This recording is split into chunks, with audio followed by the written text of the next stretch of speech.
Well, what we have here in front of the side door to my house, and I've got it sitting here for a variety of reasons, including, well, lighting.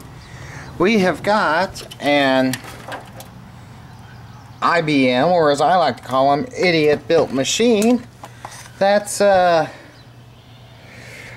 it's a junk computer from work. You can see the processor's missing. The heatsink bracket is missing. In fact, since the motherboard was dead, I raided the bracket off in order to fix another machine that had stripped heatsink fan screws on it. This is actually, actually, let me check that. Oh yes, I went round and round with another computer of this same model and used a fair number of swear words on it. UXW Bill, I mentioned it to him in a private message where we were talking. See this plastic cap over the AGP slot? Well, I had the video fail on one of these units, and so, you know, I popped out the plastic cap, and I've got boatloads of good used AGP cards. The fan on the card would spin up, but it kept trying to use the semi-broken onboard video. Well, upon a shizzle load of Googling, I found out that the chipset doesn't support AGP. So that made me wonder two things. A, if the chipset doesn't support AGP, why did they put a slot there to begin with? And B, if they had the time to put a Made in China sticker on that slot, why couldn't they put a sticker saying AGP slot disabled or something like that to indicate that the AGP slot was not usable? So after lots of scrounging, I found a PCI video card, and, you know, computer was fixed, and in fact I believe it's still running to this day. So anyway, I'm gonna gut this unit here in a minute. Well, mostly gut it anyway. And and you can see I've already removed the USB and the front panel connectors, and I'm going to show you how to modify these to work with a generic motherboard. Getting a regular motherboard in one of these P4 era machines, it's not exactly difficult, but it definitely took me a while to figure out how to get it to work. So I'm going to be making a video series on rebuilding this IBM into a what's probably going to end up replacing my Pentium D desktop in my bedroom, which I use as my main computer. So stay tuned. Now, first, the front panel comes off by pushing this little blue button on the back, and you can see where it kind of slightly pops it forward, and the front panel comes right off. Let's see here, we don't need that Intel inside anymore.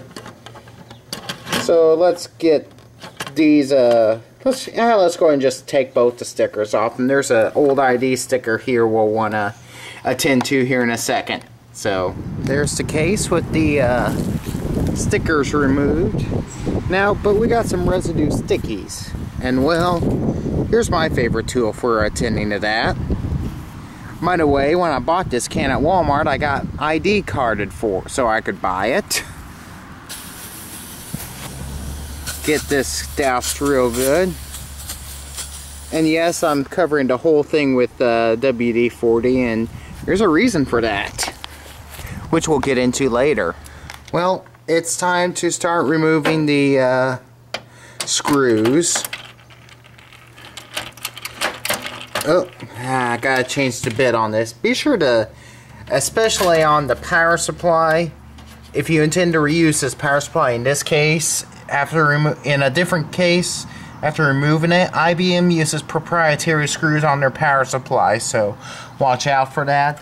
I can't remember if the motherboard screws are proprietary or not, so be safe, put them in a safe place. Alright, time to start unscrewing all these. A lot more roomy in there now, isn't it, after removing the power supply and the CD-ROM drive. I'm not sure if I'll put that CD-ROM drive back or not. I might just throw a DVD burner in there and leave it, and then just deal with an extra hole in the case, which I really don't mind. So anyway, now to start removing this motherboard. Oh, let's get that CD audio cable out of the way. Anything you can kind of get out of the way makes it easier. These are kind of, yeah, they're formed. They are going to want to go wherever they want. So just deal with them as best you can. In case you're wondering, this is where the hard drive goes. And it just pops right open like this. And then the hard drive goes in this blue toolless caddy. As you can see, the motherboard is now removed. And you can also see that the I/O shield is mounted directly to the board, so you'll have to use the motherboard I/O shield that comes with your new computer. This opening is just slightly small for a standard I/O shield. However, that's relatively easy to get around, and I will show you how to do that. Look at that. After a good letting that plastic soak up the WD-40 and a good tripped it. And a good washing with soap and water, this case front almost looks better than new now. If I feel really ornery, I might hit it with some car polish, but I mean, just that little, well, getting the stickies off took a little effort, but look at how shiny that is now. Now you're probably thinking, Weasel, a case is 20 bucks on Newegg. What are you going through polishing that turd for? Well, I got a variety of reasons. One, you ever heard beer on a wine budget? Well, I'm putting this computer together on a piss budget. I have pretty much no budget. But this case was free, it was handy, and any old junk I can get out of the office, my boss is happy with. The other thing is, on the other side of this has a Windows XP Professional sticker. So if I ever decide I want to go to run Windows XP on this unit, I can, and do so legally. My initial plan, though, is to run Windows 8 Preview on it, and just really get the feel of that. So anyway, I've got some more cleaning to do with this and stuff, so I'm going to clean this up a little bit down here, this plastic that wasn't attached to the case front, and a few other things, but I'm going to polish up all the plastic on this for no other reason, because I can, and it doesn't take very much effort. So anyway, that's about all I can do for now. My parts are the rest of my parts are supposed to be in tomorrow.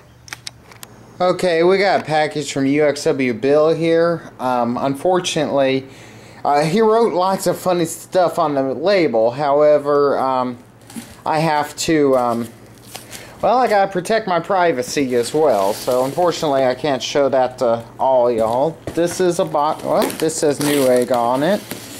Oh, come on, Tear. I need a. What kind of tape did he use? Which, there's my knife. I was hoping I could just tear this. There we go. Okay, now that I got my hand back, we have got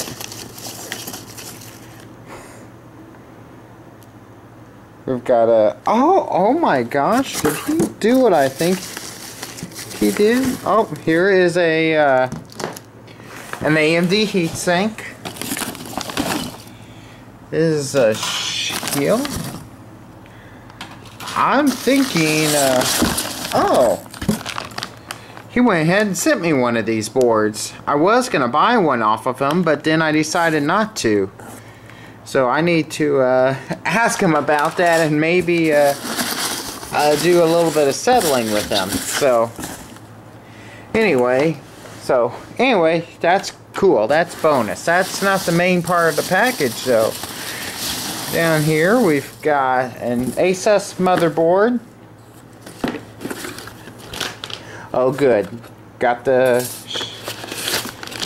and a used motherboard with slightly busticated sound. For those of you who have seen my new video editing computer video of UXW Bill's, this motherboard is featured in it. I bought the board, the processor, and the heatsink off of him. because, well, I was going to use it for a blog TV computer. However, I have now decided I'm going to use it for my main rig and upgrade to Phenom D 2.6. So let's nope, that's just padding. Okay, I will have to ask him if there's anything else in the box that I missed. However, here we go. So that's what a socket AM2 looks like, and the associated chip. This is literally, you know, as long as I've been working with computers, this is the first time I've seen an AMD socket and processor in person that was newer than a socket A or a socket 462 if you prefer. So, get back in there. Kind of odd that AMD still uses the pins on the chip where Intel has gone the other way around. It's got DVI-D and VGA on the board, though I intend to install a video card because I want to run dual monitors. As you can see in this case, there is kind of an overhang here where the ATX backplate goes that, well, thing is, it makes it just a little big for the ATX backplate. However, it's actually pretty easy to fix and get around. I've done both methods. You can either you see where that little bit sticks up at the top, you can either stick that on a belt sander on the top and the two sides, but not the bottom, and sand it down. Or the other method is you can just take some pliers and just kind of bend it back a little bit, so that way it doesn't have to go straight back, but so that way it goes back, so when you put it in, it'll fold itself on back, but still yet help hold it in just a little bit. One other modification I did to the case was to rather crudely cut out the factory fan grill, install this fan in a little less restrictive grill in its place. I couldn't find my good grinder to be able to grind it out real good, and unfortunately the metal's just a little thick to use a Dremel tool for. So since the grill is it's no match for a wire cutter, so that's easy enough to fix. And there it is in place. Now this one was being just slightly extra stubborn, so what I had to do, get a good camera spot here, it's still not showing very well. There we go. I had to bend these wings here, there's a little, I had to bend that wing down a little bit, and that little wing there up, and then this went right in, and then I just bent them back, so it's in there pretty solid. It shouldn't be a problem. Now on some of these, if I haven't gotten them, if I don't feel they're very solid, what I have actually done is put a little bit of super glue on these little tabs that stick out, and then shove the motherboard in real quick, and sometimes that'll help hold it. However, using the method I've just described, of just bending them back, that seems to work better. The super glue was mainly used when I sanded them down. So I guess it's time to get the motherboard in. Well, the motherboard is in. Not a perfect alignment, but still pretty darn close, especially for shoehorning it into this case. Which, if I didn't mention earlier, this case is actually reasonably heavy steel. It's definitely a little heavier than your average El Cheapo case, that's for sure. And it's, I can tell you, this case actually has a bit of weight to it. There's the proc and the memory. It's kind of odd. It tells you, the manual says that for dual channel you put like memory sticks in the same color slot. Usually it's, you know, you put a stick in 1 and 3 for dual channel. I don't know, but my sticks are somewhat mismatched, so I don't know. The way I figured out which way was dual channel is I put a stick in 1 and 3, ran mib test 86, made a note of the speed. Then I switched it over to 1 and 2, made note of the speed, and this way was faster. So I can only guess that in the light colored slot you put, I don't know, this is how Asus says to do it, so, and that does seem to be the proper way, best I can tell. A little different than the way I'm used to seeing, so, oh well. And one thing that's worth mentioning is that the motherboard screws in these IBM cases are proprietary. Generic screws will not work. The IBM USB connector is slightly different than a standard one. You've got 2 extra ports here on the end that have no wires in them, and the key plug is in the wrong spot. Thankfully, as you can see I've already done here, I have already drilled out the key, so it's a hole there. Now there will be a pin going into that hole where there's no wire, and a wire going with no pin, or a wire going where there's no pin. However, I have done this probably a half dozen times, and it has worked every time with no ill effects. So let's you're not going to be able to see that anyway. But there it is, right onto one of the USB connectors. And now we got to deal with the power connector, the motherboard connectors, and this mess. So now perfection it, and now anybody with OCD or is a perfectionist, turn off this video now, because we're about to do some major MacGyvering to make this work, okay? Yes, I could have made things a lot easier on myself by buying a $20 case from Newegg. However, as said before, I have no budget for this upgrade.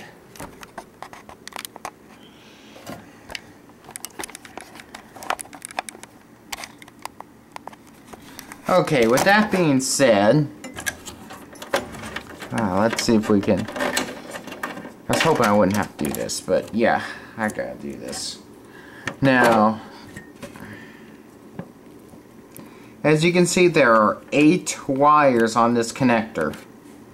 And let's go ahead and bend this little tab off and break it off, because we're gonna actually be taking wire snips and cutting this connector in half a couple times, and it's not going to be perfect, okay? It's not going to be anywhere close to perfect, and like I said, this is going to be very crude and MacGyver, and frankly calling it MacGyver is probably a compliment.